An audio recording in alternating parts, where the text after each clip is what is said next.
Berlin sat in ruins by the spring of 1945. Beneath the silence of the German surrender, the Allied powers were already preparing for a different kind of conflict.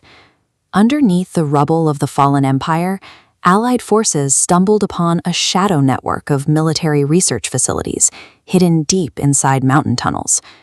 Inside these complexes, investigators found weapons that defied belief: supersonic ballistic missiles, stockpiles of weaponized bubonic plague, and highly lethal organophosphate nerve agents. Both the United States and the Soviet Union recognized that the science housed in these bunkers would dictate the future global balance of power.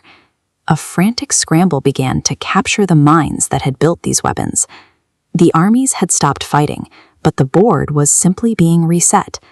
Whichever nation controlled this raw scientific talent would inevitably control the impending Cold War. To secure these scientists, the U.S. military launched a covert extraction plan, originally codenamed Operation Overcast. President Harry Truman officially approved the extraction, but he attached a strict, explicit condition. Under no circumstances could the military recruit ardent Nazis or active supporters of the regime. This created an immediate problem for the Pentagon. The pioneers of aerospace and biological warfare, the very men required for American technological supremacy, were the same individuals who had designed Hitler's most lethal weapons. American intelligence found itself facing a brutal binary choice: obey the president's moral boundaries and risk losing the Cold War to the Soviets, or secure technological dominance by committing outright bureaucratic treason. The military chose dominance. To manage this influx of scientists, the Pentagon established a clandestine apparatus called the Joint Intelligence Objectives Agency, or JIOA. The JIOA needed a way to process captured Nazi dossiers straight past the president's orders.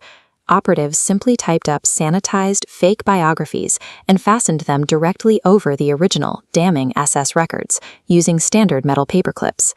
By physically hiding their war crimes, this trick seamlessly rebranded ardent Nazis as harmless political opportunists, a strategy so effective it gave the operation its permanent name, Operation Paperclip. The JIOA institutionalized this deception, creating a systemic forgery machine designed to scrub the wartime records of 1,600 German recruits. Take Hubertus Struckold.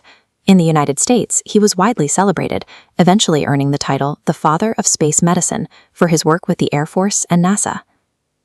But before he was brought to America, Struckold was the chief of aeromedical research for the Luftwaffe.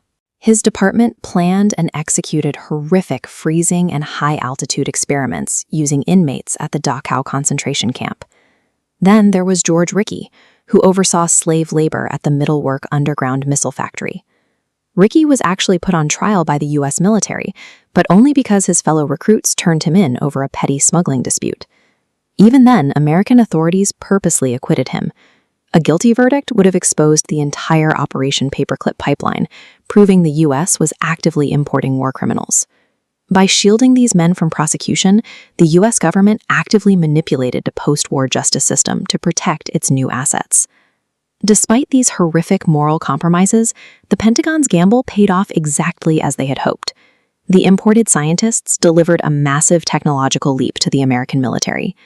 Wernher von Braun made the most seamless transition of all. He went from serving as an SS major who oversaw slave labor for the Third Reich to becoming the heroic, celebrated face of the American space age. Under von Braun, the deadly Nazi V-2 rocket evolved directly into the Saturn V launch vehicle, the machine that put Americans on the moon. American scientific dominance in the late 20th century rested on technology originally built for the Third Reich. We remember the towering public achievements of the space race, but we rarely acknowledge the absolute lack of legal accountability for the men who got us there.